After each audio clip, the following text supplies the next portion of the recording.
غذا کے بعد پانی نہ پینا۔ رسول اللہ صلی اللہ علیہ وسلم کبھی بھی کھانے کے بعد پانی نہ پیتے تھے۔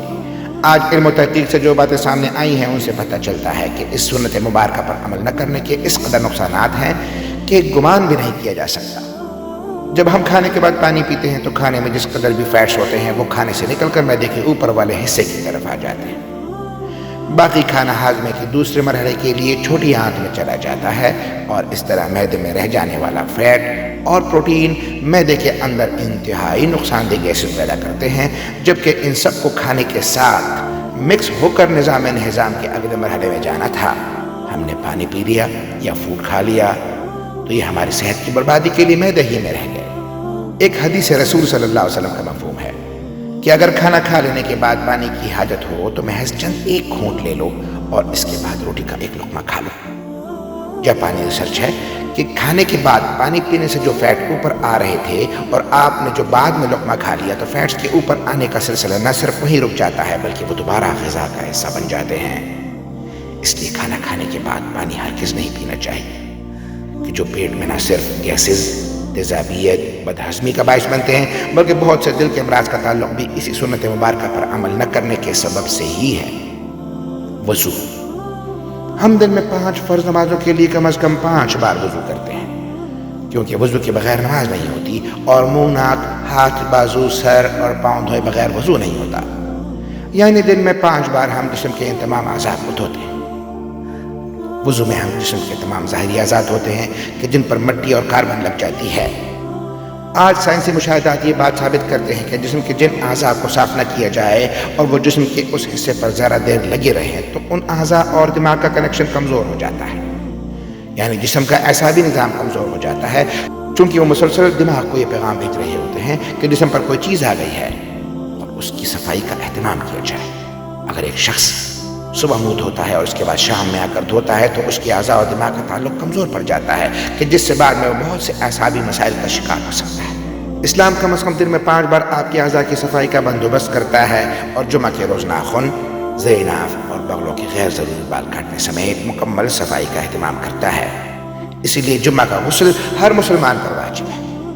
رسول اللہ صلی اللہ علیہ وسلم نے نہ صرف ایسا کرنے کا حکم فرمایا ہے بلکہ یہ سب آپ صلی اللہ علیہ وسلم کی سنت مبارکہ کا حصہ بھی ہے۔ جلد سونا، رسول صلی اللہ علیہ وسلم کی ایک اور عادت مبارکہ یہ بھی تھی کہ آپ صلی اللہ علیہ وسلم رات جلد سو جایا کرتے تھے۔ عموماً آپ صلی اللہ علیہ وسلم نماز عشاء کے فوراً بعد سو جاتے تھے، یعنی رات جلد سونا اور صبح جلد اٹھنا آپ صلی اللہ علیہ وسلم کے معمولات میں شامل تھا۔ ہماری بایولوجیکل واچ جو کہ ہمارے پورے جسم کے نظام کو منظم کرتی ہے، جب یہ باہر اندھیرا دیکھتی ہے تو یہ آپ کے جسم کو سونے کا سگنل دے دیتی ہے۔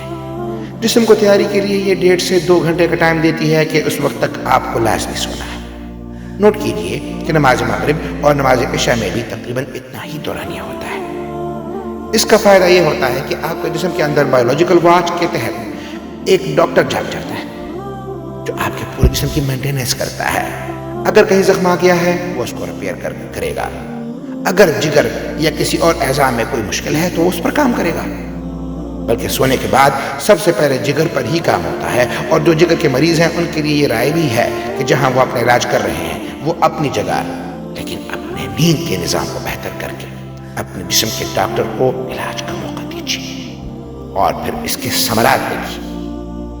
رات 10 بجے سے 12 بجے تک جگر اور اس کے ارد گرد کے اعضاء کی مینٹیننس ہوتی ہے اور اس کے بعد درجہ بدرجہ پورے جسم کی مینٹیننس ہوتی ہے، اور یہ عمل روزانہ کی بنیاد پر ہوتا ہے۔ اللہ رب العزت نے آپ کے جسم میں ایک آٹومیٹک نظام رکھا ہے اور یہ نظام تب کام کرتا ہے کہ جب آپ جلدی سونے کی عادت اپناتے ہیں۔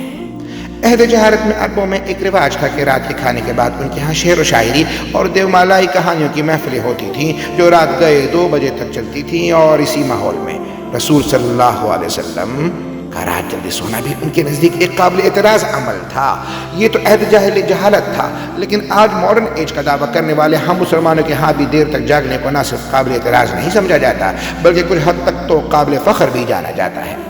عہد جہالت کی محفلوں کی جگہ آج ماڈرن انٹرنیٹ اور سیٹلائٹ ٹیکنالوجی نے لے لی ہے، لیکن جلدی سونا رسول اللہ صلی اللہ علیہ وسلم کی معمولات میں تھا، کیونکہ جسم کے اندرونی ڈاکٹر کی افادیت سے واقف تھے۔ اور یہی وجہ ہے کہ پوری حیات مبارکہ میں رسول اللہ صلی اللہ علیہ وسلم ایک لمحے کے لیے بھی بیمار نہیں ہوئے۔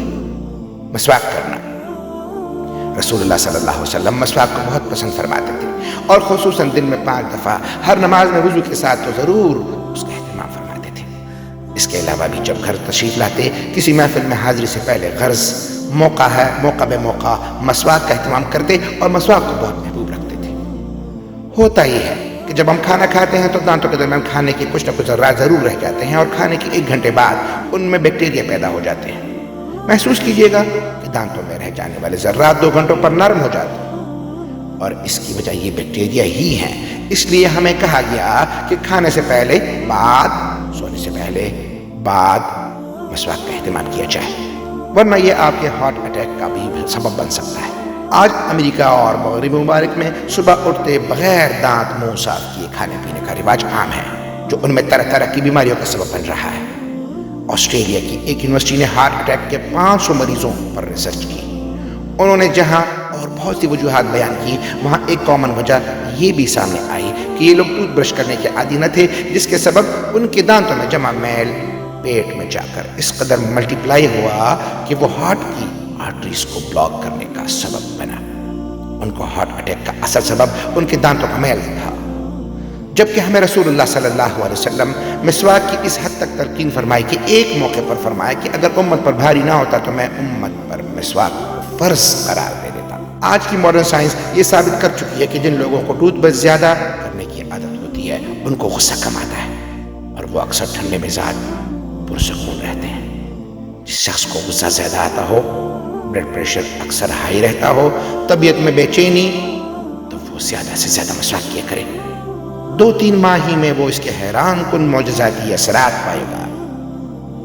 ہفتے میں 2 روزے، رسول اللہ صلی اللہ علیہ وسلم کے معمولات میں پیر اور جمعرات کا روزہ بھی شامل تھا، اور آپ صلی اللہ علیہ وسلم ان روزوں کو رکھنے کی ترغیب بھی دلاتے، یعنی کہ ہفتے میں 2 روزے۔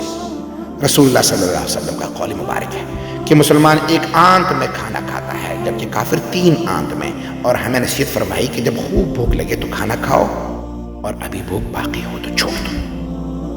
یہ عمل آج جدید میڈیکل زبان میں آٹوفیجیا کہلاتا ہے۔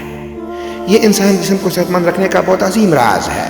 ہوتا یہ ہے کہ جب ہم معمولات کے مطابق اپنی ضرورت سے زیادہ کھانا کھاتے رہتے ہیں تو جسم میں ایکسٹرا پروٹین فیٹس اکٹھے ہو جاتے ہیں، جو کہ جسم کی ضرورت سے زائد ہونے کے سبب جسم میں زہر کا کردار ادا کرتے ہیں اور مختلف بیماریوں کا سبب بنتے ہیں۔ آج کی عام بیماریاں شوگر، کولیسٹرول اور بلڈ پریشر کا بنیادی سبب یہی ایکسٹرا فیٹ ہی بنتے ہیں۔ جب آپ کو بھوک لگتی ہے تو جسم کے ہنگر جوسز، یعنی جسم میں کھانا ہضم کرنے کا خودکار نظام پوری طرح سے تیار ہو جاتا ہے۔ اگر ہم نے 100 لقمے کھانے تھے مگر 70 پر ہاتھ رکھ لیا تو باقی 30 لقمے جن کی جسم کو ضرورت تھی، جسم وہ ضرورت ان ایکسٹرا پروٹین اور فیٹس کو کھا کر پورا کرتا ہے۔ جسم اپنے خودکار نظام کے تحت اکٹھے ہونے والے زہر کو ختم کرتا رہتا ہے اور آپ صحت مند رہتے ہیں۔ اب جب 3 روز کچھ کوتاہی ہو گئی اور آپ نے پیر کو روزہ رکھ لیا تو دن بھر کے طویل روزے کے باعث آٹوفیجیا کے عمل کو ایکٹیو ہونے کا بھرپور موقع ملتا ہے، اور 3 روز کی کوتاہی کو وہ ریپیئر کر دیتا ہے۔ پھر 2 روز کے معمولات اور جمعرات کا پھر روزہ۔ جب یہ سنت رسول صلی اللہ علیہ وسلم آپ کے معمولات کا حصہ بن جاتی ہے تو بیماری پیدا کرنے والے سیل آٹوفیجیا کا عمل ہفتے میں 2 بار دہرائے جانے کے باعث اکٹھے ہی نہیں ہو پاتے اور آپ سدا صحت مند رہتے ہیں۔ آج ہم سائنسی تحقیقات پر بہت یقین رکھتے ہیں۔ کیا ہم اس انتظار میں ہیں کہ سائنس رسول اللہ صلی اللہ علیہ وسلم کی سنت مبارکہ کو پروف کرے تو ہم اللہ کے رسول صلی اللہ علیہ وسلم کی سنتوں پر عمل کرنا شروع کریں گے؟ حقیقت یہ ہے کہ سائنس رسول اللہ صلی اللہ علیہ وسلم کی سنتوں سے بہت پیچھے ہے، اور آپ صلی اللہ علیہ وسلم کی ساری حیات طیبہ سنتیں ہمارے لیے مشعل راہ ہیں، اور انہی میں ہمارے لیے دنیا و آخرت کی کامیابیاں اور راحتیں ہیں۔ جیسا کہ اللہ نے فرمایا، لقد کان لکم فی رسول اللہ اسوۃ حسنہ، اے مسلمانوں تمہارے لیے اللہ کے رسول صلی اللہ علیہ وسلم کی زندگی میں ایک بہترین نمونہ ہے۔ اقول قولی واستغفر اللہ لی ولکم ولسائر المسلمین۔